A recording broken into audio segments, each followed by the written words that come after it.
Touch ఏ life tall radio శ్రోతలందరికీ నమస్కారం. నేను వారాల ఆనంద్.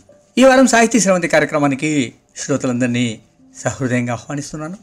ఈరోజు తెలుగు సాహిత్య ప్రపంచంలో ఒక విలక్షణమైన విభిన్నమైనటువంటి ఒక సాహితీమూర్తి గురించి 4 మాటలు మీతో మాట్లాడదామనుకుంటున్నాను. ఆక్టేవియో పాజ్ గొప్ప కవి ఒక చోట ఇట్లా అంటాడు: to read a poem is to hear it with our eyes. To read a poem is to hear it with our eyes. To hear it to see it with our ears. అంటే పద్యాన్ని చదవడం అంటే దాన్ని మన కళ్ళతో వినడమే, వినడం అంటే మన చెవులతో చూడటమే అన్నాడు ఆక్టేవియో పాజ్. అంటే ఒక పద్యాన్ని చదవడం, ఒక కవితని చదవడం అనేది కూడా ఒక గొప్ప ఆర్ట్. ఆ చదవడం అనే ఆ ప్రక్రియ మీద విస్తృతంగా కృషి చేసి అద్భుతమైన పఠనంతో తెలుగు సాహిత్య ప్రపంచంలో విశ్వనాథ గారి రామాయణ కల్పవృక్షానికి ఎంతో పేరు ప్రఖ్యాతులు తీసినటువంటి జువ్వాడి గౌతమరావు గారి గురించి ఇవాళ నేను మీతో 4 మాటలు పంచుకుంటాను.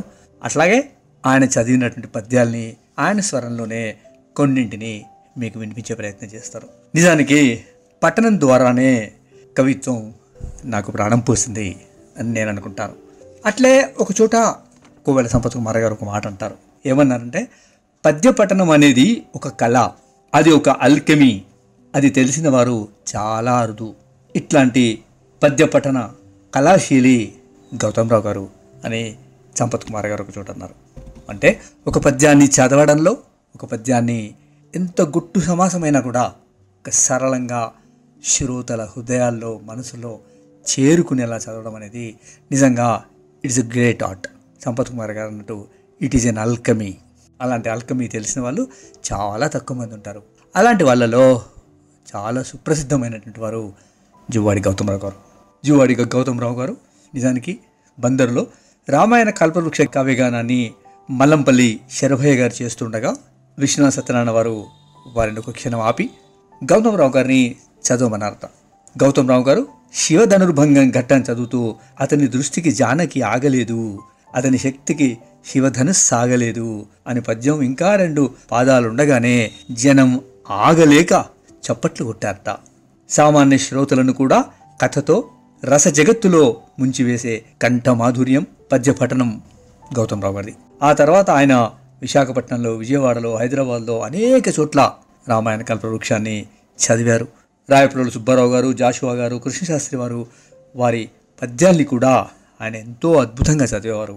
ఆయన పద్యం చదువుతుంటే ఎంత కఠిన సమాసమైనా పువ్వు విచ్చుకున్నంత సుకుమారంగా విచ్చుకుని పదాలు అర్థాలు తెలియకపోయినా అర్థం అవుతున్నట్టే భావం ప్రకటితమయ్యేది.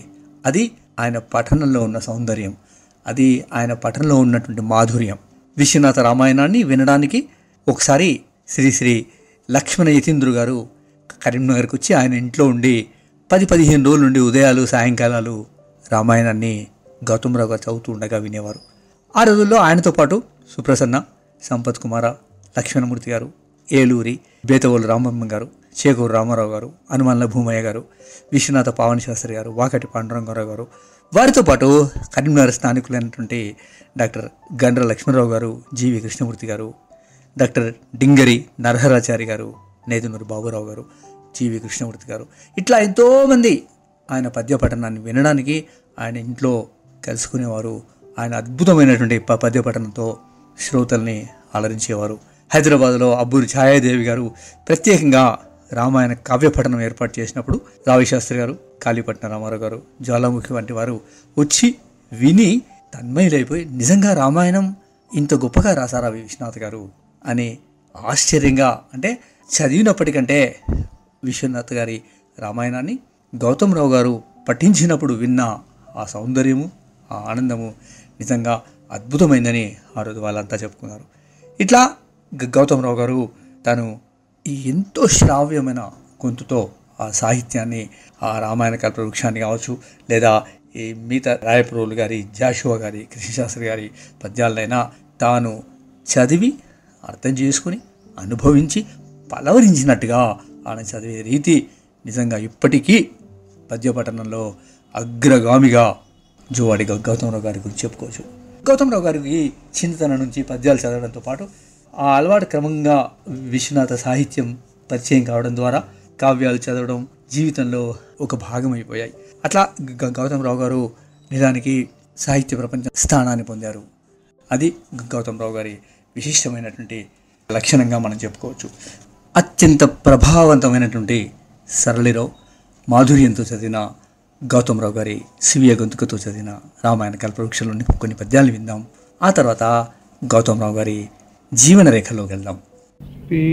నందమూరు నిలయా ప్రాణాంతర్దీపికా కృపాపరతంత్ర నానా నిగమ శిఖోగ్రజ్ఞానాకృతి భక్తజనవశా విశ్వేశ శ్రీ విశ్వనాథ కుల పరావార శశాంక శోభనాద్రికృత ప్రవిష్ఠా విభవ శ్రీ విశ్వనాథ కుల పరావార శశాంక శోభనాద్రికృత ప్రతిష్ఠా విభవ నందమూరు పురీ విలసశ్వేతలింగ శ్రీ విశ్వేశ అటియేమే రఘురామచంద్రునకు బాలా తుమి పూల్మాలగా గుజిగృత్సన్మదినంతు రాముడటవీ గుంజాగళాంకుండు దారద కంఠుండు కిరాతరాజటి గృహారామంబు కోరళ్ళు మొగ్గుదలల్ నిండగా కమ్మతా విముసరవు గోరంట పూలుండగన్ అది ఏమే రఘురామచంద్రునకు బాల తుమి పూల్మాలగా గుదిగృత్సన్మదినంతు రాముడటవీ గుంజాగళాంకుండు దారద కంఠుండు కిరాతరాజటే గృహారామము కోరళ్ళు మొగ్గుదలల్ నిండగా కమ్మతా విముసరవు గోరంట పూలుంటగన్ పోయి నాయన తోడు లేడిగొనిపోయి ఎవే దర్భముళ్ళు ఆయా చోటుల పడ్డచో కొరికి వేయుంజాలు శ్రీరామచంద్రాయాసంబగు స్వామి వచ్చునెడ మార్గం బంధు గోపాదరేఖాయత్తంబగు అధ్వము ఎల్ల చెడరాదయ్యా భవత్పద్ధతి ఇది బాలిక కప్పజెప్పుదురటే ఈ చిట్టి మైత్రేయి కందదు పైకొమ్మ ఇది ఈ బాలిక కప్పజెప్పుదురటే ఈ చిట్టి మైత్రేయి కందదు పైకొమ్మ శితాతపంబులు తరుద్వంద్వ అంతరాళంబుగా చెదరుం వల్కలముండు చాలదు అదియున్ చెట్టెక్కి కట్టన్వలెం మనదంతావళ మందయానునకు రామస్వామికి బాధయు శ్రీరామచంద్రుండు దండకారణ్యంబు ప్రవేశించనని వినీట్లు తదాగమనం వ్యగ్రమైన తాపసాశ్రమ మండలంబును పడగ దీర్ఘముగన్ను పర్రగించి పుచ్చంబుజార్చు భుజగరాజ సహిత శైవమూర్తి ఎట్లు పడగ దీర్ఘముగన్ను పర్రగించి పుచ్చంబుజార్చు భుజగరాజ సహిత శైవమూర్తి ఎట్లు రామమూర్తి ప్రవేశించే అల్లెత్రాడు దార్చినట్టి వింట వచ్చిన రామచంద్రునకు ప్రాణము చల్లబడి తపశ్చటల్ విచ్చిన కాంతి పుంజములు వెక్కసమై కనుదమ్ములాగి ఏ పచ్చని చెట్టు చూచినను స్వాగత వాక్య విశారదాననుద్యచ్చల దక్షిగోళకమురయీచను చిక్కని శారికావళు వచ్చిన రామచంద్రునకు ప్రాణము చల్లవడి తపశ్చటల్ విచ్చిన కాంతి పుంజములు వెక్కసమై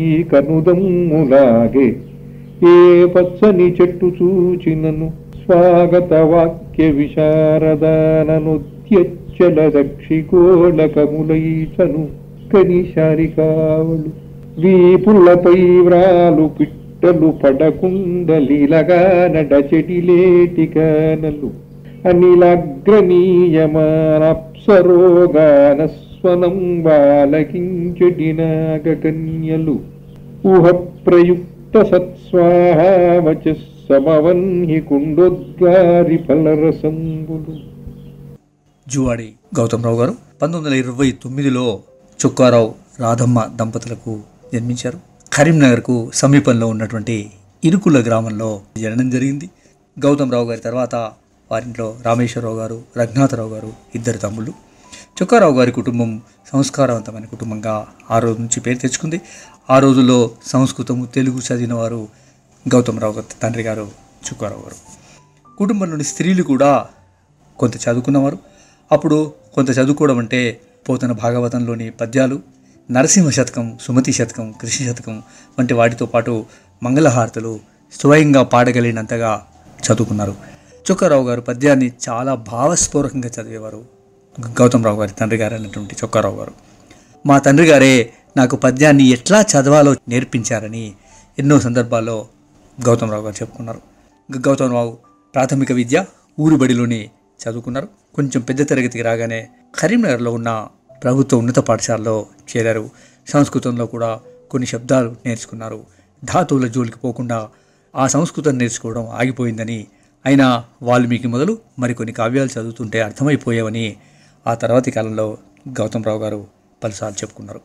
అప్పుడు తెలుగు అధ్యాపకులు దూపాటి రమణాచార్యులు గారు చదువుతుండగా చూసిన ఒక పుస్తకం తాను కూడా చదవాలని ఆ రోజు ఆయన ఇంటిలోంచి ఆ పుస్తకం అడగకుండా చెప్పకుండా గౌతమరావు గారు తెచ్చుకున్నారు. ఆ రోజు రాత్రంతా లాంతరు ముందు కూర్చొని ఆ పుస్తకాన్ని చదువుతూ కూర్చున్నారు. ఆయన పుస్తకం అయిపోయేదాకా నిద్రపోలేదు. అది విశ్వనాథ్ సత్యనారాయణ గారు రాసినటువంటి చెలియలి కట్ట నవల. అప్పటి వరకు డిటెక్టివ్ నవలలు చదివే అలవాటు ఉన్నటువంటి గౌతమరావు గారికి అదొక తొలి అనుభవం, ఒక మాధుర్యమైన అనుభవం, పసి మనసు, గంభీరమైన విషయం. అందులోని వర్ణనలు, ఆయా పాత్రలు, ఆ సంఘటనలు ఆయనని ఎంతగానో ప్రభావితం చేశాయి. అది మొదలు సాహిత్య పఠనం, సాంగత్యం ఆయన జీవితంలో అంతర్భాగం అయిపోయాయి. ఆ తర్వాత ఆయనే ఉస్మానియా విశ్వవిద్యాలయంలో తెలుగు సంస్కృతంలో డిగ్రీలో చేరారు.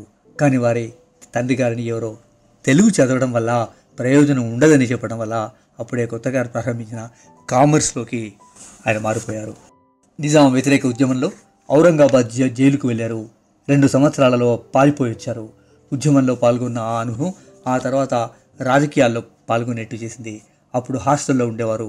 అప్పుడే కొత్తగా విశ్వనాథ వారి 1000 పడగలు సీరియల్ నవల అయిపోయి పుస్తక రూపంలో వెలువడిందని విన్నారు. దాని కొరకు గ్రంథాలయాన్ని వెదికి చివరికి ఒక మిత్రుని ఇంట్లో కనబడితే చెప్పకుండా తీసుకుని ఒక దినము రాత్రి ఏక బిగిన చదివి తిరిగి వారి పుస్తకం వారికే ఇచ్చేశారట. చిన్నప్పుడు చదివిన చెలియలి కట్ట తర్వాత చదివిన 1000 పడగలు విశ్వనాథ సాహిత్య సుడిగుండంలో గౌతమరావు గారిని పడేశాయి. ఆయన అందులో అనేక మునకలు వేసి వారి అంతర్యాన్ని శోధించి పట్టుకోగలిగారు. అంతగా మరే పాఠకుడు బహుశా విశ్వనాథ గారిని పట్టుకోలేకపోయారేమో. గౌతమరావు గారు గొప్ప దేశస్థాయి సోషలిస్ట్ నాయకులు. కానీ వారి సాహిత్య జీవితాన్ని మాత్రమే నేను ఇవాళ మీతో మాట్లాడాలనుకుంటున్నాను. సాహిత్యంలో గౌతమరావు గారికి చిన్నతనం నుండి పద్యాలు చదవడంతో పాటు క్రమంగా విశ్వనాథ సాహిత్య పరిచయం కావడం, ఆయన కావ్యాలు చదవడం, అందులో తన్మయులు కావడం జీవితంలో అదొక అంతర్భాగం అయిపోయాయి. అప్పుడప్పుడు పత్రికల్లో వచ్చిన విశ్వనాథ గారి పద్యాలు కొన్నింటి సేకరించి అవి ఒక పుస్తకంలో అచ్చువేయాలని ఆయన స్వయంగా విజయవాడకు వెళ్ళి విశ్వనాథకు చెబితే ఇవే కాదు ఇంకా ఉన్నాయి, అన్నీ కలిపి వేస్తానని అన్నారట. అదే విశ్వనాథ పంచశతి. ఆ తర్వాత ప్రతి రచనను గౌతమరావు గారు చదవడం, అప్పుడప్పుడు విజయవాడకు, వరంగల్కు పోయి విశ్వనాథను కలవడం, వారిద్దరి మధ్య పరిచయం పెరిగింది. 1956లో విశ్వనాథ షష్ఠిపూర్తి సందర్భంగా కరీంనగర్లో సన్మానం చేయాలని గౌతమరావు గారు, మరో న్యాయవాది తుక్కారావు గారు మొదలైన వారు పిలిచారు. అప్పుడే మొట్టమొదటిసారిగా విశ్వనాథ కరీంనగర్కి వచ్చారు. తెల్లవారుతుండగా కరీంనగర్ ముందు మానకొండూరు ఊరి చెరువు మీద సూర్యకిరణాలు పడుతుండగా చూసిన విశ్వనాథ గారు కొన్ని పద్యాలు రాసి ఆనాటి సభలో వినిపించారట. అప్పటి నుండి కరీంనగర్తో విశ్వనాథ గారికి ఒక విడియర్ సంబంధం ఏర్పడింది. విశ్వనాథను 1959లో కరీంనగర్లో ఏర్పాటు చేసినటువంటి రాజరాజేశ్వర స్వామి అంటే SRR కళాశాల, శ్రీ రాజరాజేశ్వర డిగ్రీ కళాశాలకి ఆయనను ప్రిన్సిపాల్గా రప్పించారు గౌతమరావు గారు. ఆ రోజు గౌతమరావు గారు ఆ కళాశాలకి విద్యా కమిటీ సభ్యులుగా ఉన్నారు. ఆయన మిగతా సభ్యులందరినీ ఒప్పించి విజయవాడలో ఎస్ఆర్ కాలేజీలో పనిచేసినటువంటి విశ్వనాథ్ గారిని కరీంనగర్ పిలిపించి ఎస్ఆర్ఆర్ కళాశాల ప్రిన్సిపాల్గా నియుక్తులు చేశారు. విశ్వనాథ్ సత్యనారాయణ గారు ప్రిన్సిపాల్గా 1961 వరకు కరీంనగర్లో పనిచేశారు. ఆ 2 ఏళ్లలో విశ్వనాథ్ అనేక పుస్తకాలు రాశారు. అక్కడే న్యాయవాది, హిందుస్థానీ సంగీత విద్వాంసుడు పి నారాయణరావు గారి పరిచయం ఏర్పడింది. జువాడి గౌతమరావు, విశ్వనాథ, నారాయణరావు గారు రోజు కలుసుకుని సాహితీ చర్చ చేసేవారు, సాహిత్యం గురించి మాట్లాడుకునేవారు. నారాయణరావు గారి సంగీతం విన్న సత్యనారాయణ గారు ఆయన జీవితాన్ని ఒక నవలగా రాయాలని సంకల్పించారు. మ్రోయ తుమ్మెద పేరు మీద ఆ నవల వచ్చింది. అద్భుతమైన నవలగా పేరు తెచ్చుకున్నది అది. అందులో గౌతమరావు గారు, నేదునూరి బాబురావు గారు, చీటి ముత్యం గారు మొదలైన వారంతా పాత్రధారులు. నారాయణరావు గారు ఆ నవలలో కథానాయకుడు. మ్రోయ తుమ్మెద అనేది ఇక్కడ కరీంనగర్ పక్కనే ఉన్నటువంటి మానేరు నదికి ఒక ఉపనది ఉన్న పేరు అది. ఆ పేరును తన నవలకి విశ్వనాథ్ గారు పెట్టారు. విశ్వనాథ్ గారు చెబుతుండగా, అంటే డిక్టేట్ చేస్తుండగా గౌతమరావు గారు కరీంనగర్లో 10 నవలలు రాశారు. విష్ణు శర్మ ఇంగ్లీష్ చదువుతూ మ్రోయ తుమ్మెద, సముద్రపు దిబ్బ, దమయంతి స్వయంవరం, నీలపెండ్లి, నందోరాజా భవిష్యతి, పులిమృగ్గు, వేదవతి మొదలైన వాటన్నిటి నా నవలలకి లేఖకుడు గౌతమరావు గారు. కేవలం చెప్పింది రాయడమే కాదు, అందులోని విషయాలను సున్నితంగా ఎత్తి చూపేవారు. కొన్ని నవలలు స్త్రీ పాత్రలు మాత్రమే ఆధిక్యాన్ని చూపిస్తున్నాయని చెబితే ఆ తర్వాత నవల అట్లా కాకుండా జాగ్రత్త పడ్డారు విశ్వనాథ్ గారు. అంతేగాని ఎత్తి చూపిన గౌతమరావు గారిని తప్పు పట్టలేదు. దానికి కారణం గౌతమరావు గారు నిశిత పరిశీలకుడు, పండితుడు, సహృదయుడు. ఆ సంగతి విశ్వనాథ్ గారికి బాగా తెలుసు. నా వేగానికి తట్టుకొని రాసిన వారు ఇద్దరు. నేను డిక్టేట్ చేస్తుండగా నా వేగానికి తట్టుకొని రాసిన వారు ఇద్దరు. ఒకరు మా తమ్ముడు, రెండవ వారు జువాడి గౌతమరావు గారు. వేరొకరు లేరు అని విశ్వనాథ స్వయంగా చెప్పారు. అట్లా విశ్వనాథ గారి సాహిత్యంతో పాటు ఆ సాహిత్య పఠనం చేసుకుంటూ ఆయన అద్భుతమైనటువంటి సాహిత్య సేవ చేశారు. నిజానికి గౌతమరావు గారు సృజన సాహిత్యాన్ని క్రియేటివ్ రైటింగ్లో ఎక్కువగా చేపట్టకపోయినప్పటికీ విశ్వనాథ్ గారు ఎప్పుడో ప్రారంభం చేసి మానేసినటువంటి జయంతి పత్రికను, సాహిత్య పత్రికని విశ్వనాథ్ గారు చేపట్టి ఒక 20 సంచికల్ని ధారావాహికంగా ఎలాంటి తేడా లేకుండా సమయపాలనతో తీసుకొచ్చారు. నిరాఘాటంగా ఆ సంచిక ఒక్కో రోజు కూడా ఆలస్యం కాకుండా వెలువరించారు. అంతేకాదు సున్నితమైన సాహిత్య విమర్శ ఆ పత్రిక ద్వారా పాఠకలోకానికి అందించారు. ఆయన విశ్వనాథ శాకుంతలము యొక్క అభిజ్ఞాన అంచులోనే సీరియల్గా రచించారు. గురుజాడ కవి కాదు, వ్యవహారిక భాష అంటే ఏమిటి, సామాజిక స్పృహ అంటే ఏమిటి, విమర్శకుని అజ్ఞానం వంటి ఎన్నో వ్యాసాలు జయంతి పత్రికలో రాస్తూ వచ్చారు. గౌతమరావు గారు వాటిని అపూర్వంగా విమర్శాంశాలని చర్చించారు. సంస్కృతం, ఇంగ్లీష్ భాషలోనే రచనల విశేషాలను కూడా ఆయన ఆయా సందర్భాల్లో చర్చించారు, విశ్లేషించి రాశారు. జయంతి పత్రికలు తెలుగు సాహిత్య పత్రిక ప్రపంచంలో ఒక వినూత్నమైనటువంటి, ఒక విలక్షణమైనటువంటి పాత్రను పోషించాయని చెప్పాలి. అలా ఒక 20 సంచికల్ని నిరాఘాటంగా వెలువరించిన వారు గౌతమరావు గారు. ఆయన చాలా వ్యాసాలు రాశారు. సాహిత్యం మీద విశేషమైన కృషి చేసిన వాళ్ళు. సాహిత్యం గురించి, భాష గురించి గౌతమరావు గారికి ఖచ్చితమైన, స్పష్టమైన అభిప్రాయాలు ఉండేవి. ఆయన ఒక చోట ఇట్లా అంటారు: తెలుగు భాష తెలంగాణ ప్రాంతంలో నైజాం కాలంలో ఏమాత్రం చెడలేదు. పల్లెటూళ్ళలో కొద్దిమంది చదువుకున్న వారే కాక చాలామంది చదువు రాని వారు కూడా శతకాలు అప్పగించేవారు. వారి ఉచ్చారణలో భాషా దోషాలు ఉండేవి కావు. పాటలు పాడినా, మాట్లాడినా తప్పులు ఉండేవి కావు. కానీ అప్పుడు కావ్యాలలోని పద్యాలు అందరికీ అర్థమై చదువుకున్న వారి సంఖ్య పెరిగిన ఈ కాలంలో పద్యాలు అర్థం కాకపోవడం కేవలం పాఠ్య ప్రణాళికల్లోని లోపమే అని ఆయన స్పష్టంగా చెప్పారు. తెలుగు భాష స్వాతంత్రానంతరం చెడినంత బాగా నైజాం కాలంలో చెడలేదు. కవిత్వంలో బలం ఉండాలి కానీ పద్యమా, వచనమా అన్నది ప్రధానం కాదు అని అనేవారు ఆయన. కవి సమ్మేళనం ఉర్దూ భాషలో ఉన్నంత బాగా తెలుగులో ఉండదు. అసలు కవి సమ్మేళనం అనే సాంప్రదాయం ఉర్దూ భాషకే సరిపోతుంది. ఉర్దూ భాషలో కవిత చివరన ఒక చమత్కారం వినేవారికి వెంటనే ఓహో అనిపిస్తుంది. తెలుగు కవిత్వం అట్లా కాదు, దానికి భాషలో ఉండే లక్షణమే కారణం అని కూడా గౌతమరావు గారు ఒక చోట స్పష్టంగా రాసుకున్నారు. ఆయన ఎంత ఖచ్చితంగా ఉంటారో అది కరిగిపోయేవారుగా ఉండే లక్షణం ఆయనది. వానమామల జగన్నాథాచార్యులతో కలిసి వేదాలపై ఉద్యమ గీతాలు పాడారు.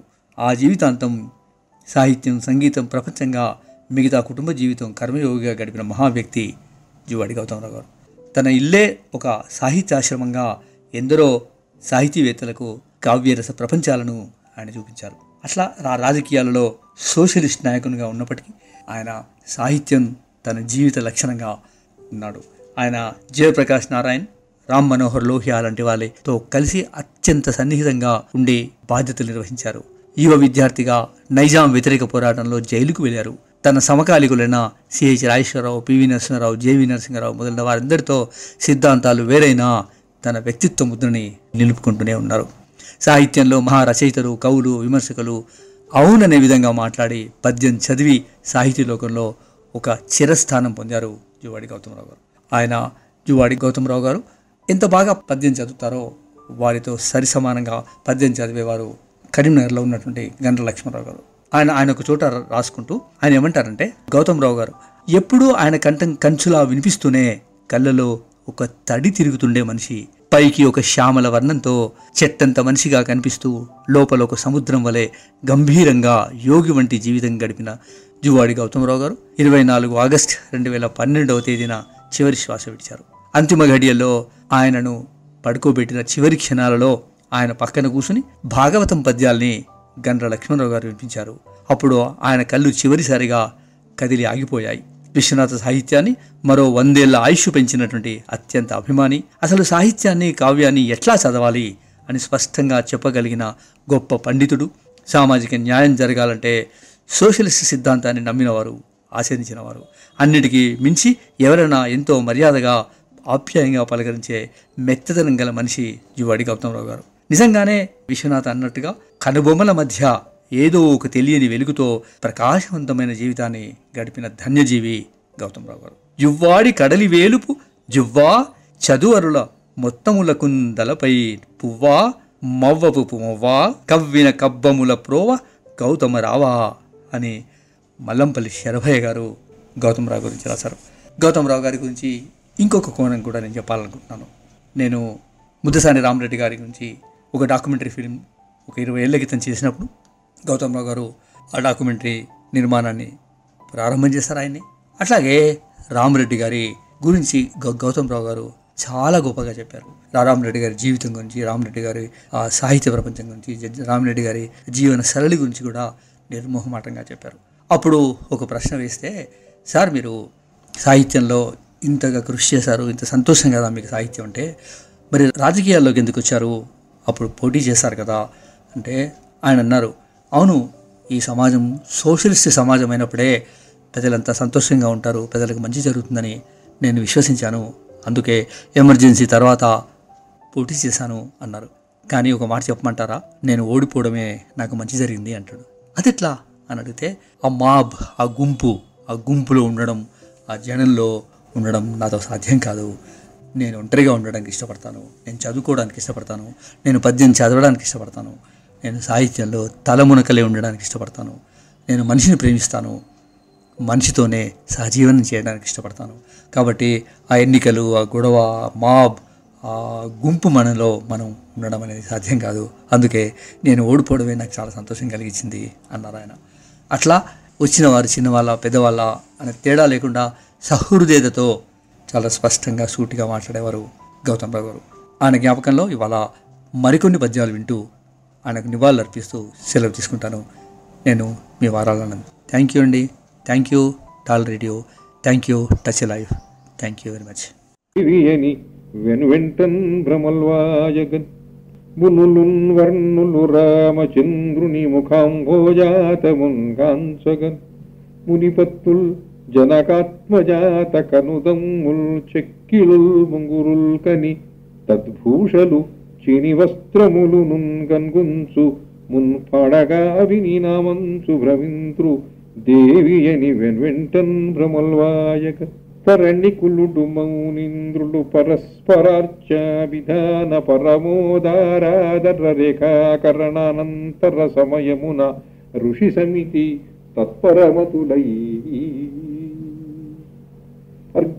అర్ఘ్యపాద్యములిచ్చి ఫలాశనములు కందములమ్ములిచ్చి రాఘవులు సీత అరగించిన తరువాత వారియుట జమహికి నేగి తత్రత్య సంయమి జనంబు ధరణిని 1000 మంది వసుధావరులుందురుగాక ధర్మ సంవరణము చేయు భూపతికి పాల్యులమేమటుగాన నీవు మానరపతివౌదు వేల్పులైనన్ పలుకోట్లు గదా తపస్సులన్ హరిహయుడొండె ధర్మవృతి నందును అరవపాలు రాఘవ శమదమాధ్యయనాగ్నిహోత్రములు తపము దానమును సత్యమనున విధర్మమగును శమదమాధ్యయనాగ్నిహోత్రములు తపము దానమును సత్యమనున విధర్మమగును నీవు ధర్మము పాలింతు నిరజాక్ష పొదివి కొని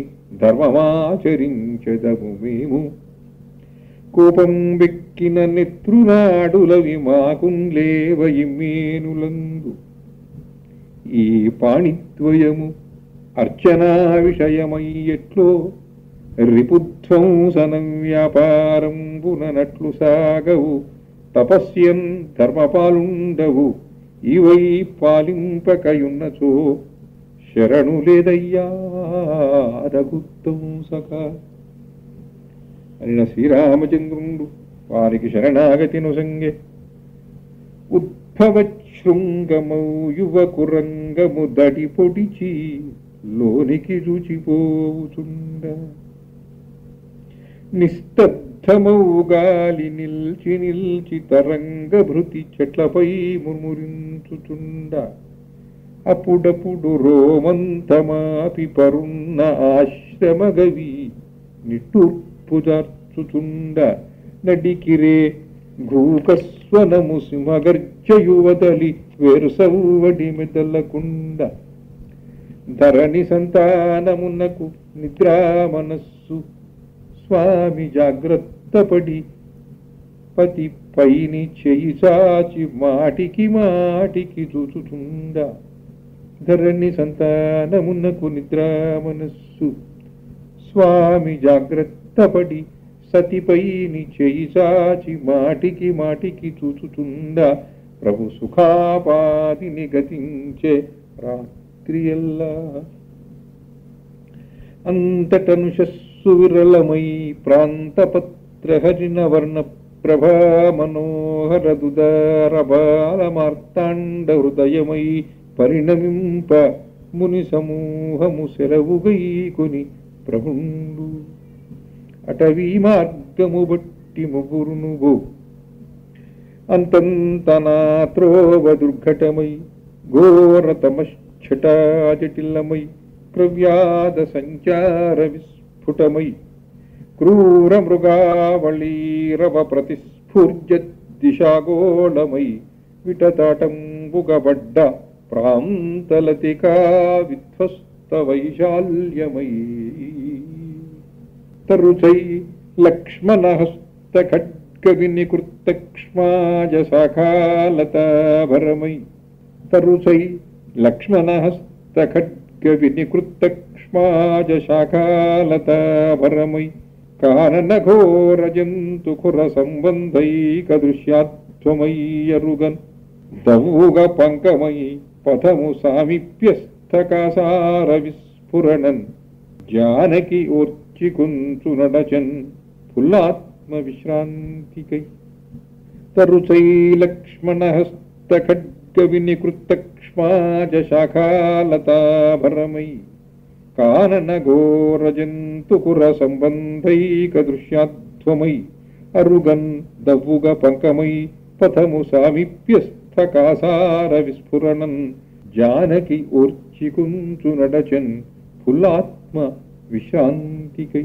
చెరువునొడ్డున విశ్రమించదమె కామెయ నిన్న జానకి శ్రీరాముడనే అయోధ్య వదలి విశ్రాంతి కొరకై వచ్చినావేయనినా జానకి అటకలదాయటంచు అవునయోధ్యలో తెరపి అంతని ఎంతని చెప్పనా ధరాధవుడు స్నుషైక జీవిచని దైవతలోకము బిడ్డయైన రాఘవుని వనంబు పోక కథ కట్టి నిరంతము సృక్కు తల్లి అన్నవదలినట్టి చెప్పులైనన్ పినతమ్ములు కొల్వడప్పురిన్ అనిన తరువాత ముగ్గురును మాట్లాడకుండా కొంత దబ్బుపోయిన స్వామికి కోపము వచ్చనేమో ఏదో తానే మాట్లాడవలయునని జానకి అనిన తరువాత ముగ్గురును మాట్లాడకుండా కొంత దవ్వుపోయిన స్వామికి కోపము వచ్చనేమో ఏదో తానే మాట్లాడవలయున నిజానికి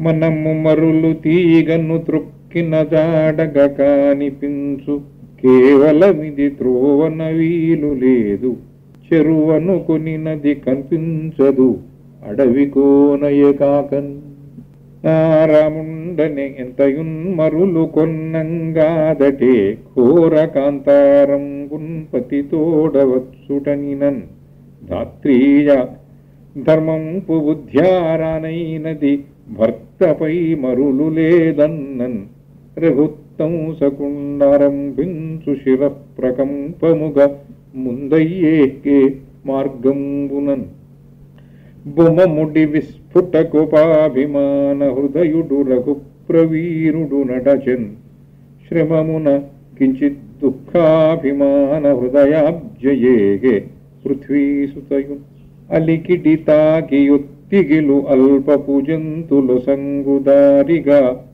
వెలలిన వారి కల్లగనిపించె తటాకము అలికిడి తాకి ఒత్తిగులు నల్పపు జంతులు సంగుదారిగా వెలలిన వారి కల్లగనిపించె తటాకము దూరతీర సంచల దుర్ఘోర దీప్తవన సత్వము దీర్ఘగళోగ్రజంతు విహ్వలముఖ సంచరద్ బహువిహంగమము ఊర్జిత వారి పూరమయీ ఒడ్డెల్లన్ బహుకంటకావృతముగానున్నన్ సుమిత్రాసుతండటం వాచిన కత్తితో దుడిచి యోగ్యాసీనతాస్థానమేర్పడ్డన్ రాముడు కొంత దపుసని నిల్వన్ సీత అట్లే నిలంబడ్డన్ లక్ష్మణుడేమియుందెలియక అవ్వారిన్ ప్రవేశించుచున్ పెనుక నుండి వచ్చి భీషణుగ్రధ్వానమదియు అమృగకృతమటంచు తెలిసి ఉర్విజాత తోడ నుండి అన్నయటన్న తెలివితోడ వెన్కదిరిగి చూచే విముఖుండైస్తను స్వామి జానకి దశన్ వీక్షించే గంభీర వక్త్రము హురాకృతి కర్ణులుంజుర నిరక్షస్వామి యొక్కండు వన్యవదేవాభ శరీరుడు ఉర్విసుత పొంతన్ నిల్చి ఆదేవి హస్తమునన్ గైకొని పోవనీక కనిపించంజూచిరి ఒక్కుమ్మడి వ్యాఘ్ర చర్మాంబరుండు అసృగుక్షితుడు వసామలన్న దేహుడు మహామాంసకుక్షి వ్యాఘ్ర చర్మాంబరుండసృగుక్షితుడు వసామలిన దేహుడు మహామాంసకుక్షి విషమోదరుడు వాని వెన్నున దీప్త దీర్ఘాయస శూలలంబాకృతులయి వ్యాఘ్రముల్నాల్గు సింహములు 3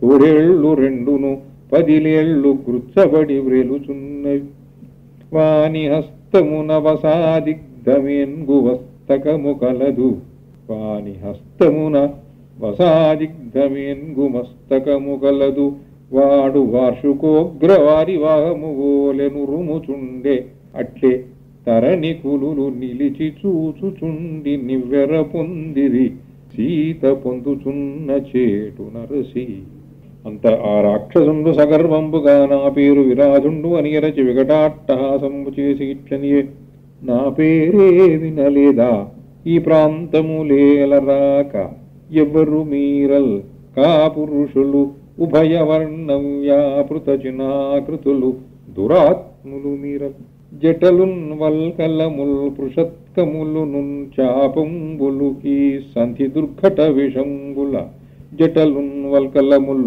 పృషత్కములు నున్ చాపంబులు ఈ సంధి దుర్ఘట విషంబుల ఏరి మోసపరుపంగా గుర్చుట అష్టాపదచ్చట దేహామల కాంతి రత్నమయ భూషా హేమ చిరాదులొప్పుట అంతఃపుర యోగ్య నాగరపురాల్ పూబోడి తాను ఈమెయిన్ ఏ అంతఃపుర మీరు కొల్లయిడి ఇష్టేచ్ఛా మహాభోగలిలా ఎత్తన్ పువ్వుబోడి దొంగిలితిరి ఎలా వచ్చుటో రాకరాకి యుర్వీస్థలి యొక్కడే దొరకెన ఎత్సో విరాదుండు మౌన్యాయుర్దక్షిణ దింగ్ మహేశ్వరుడు సంహారాద్భుతుండుండెను నా మూపుంబడియిన్ పైట ఇది కన్నారే మిమున్ గృత్సగా ఏ మూలవు మరి ఏదో త్రోవదనకిట్లే రాకయున్మేలే తానీ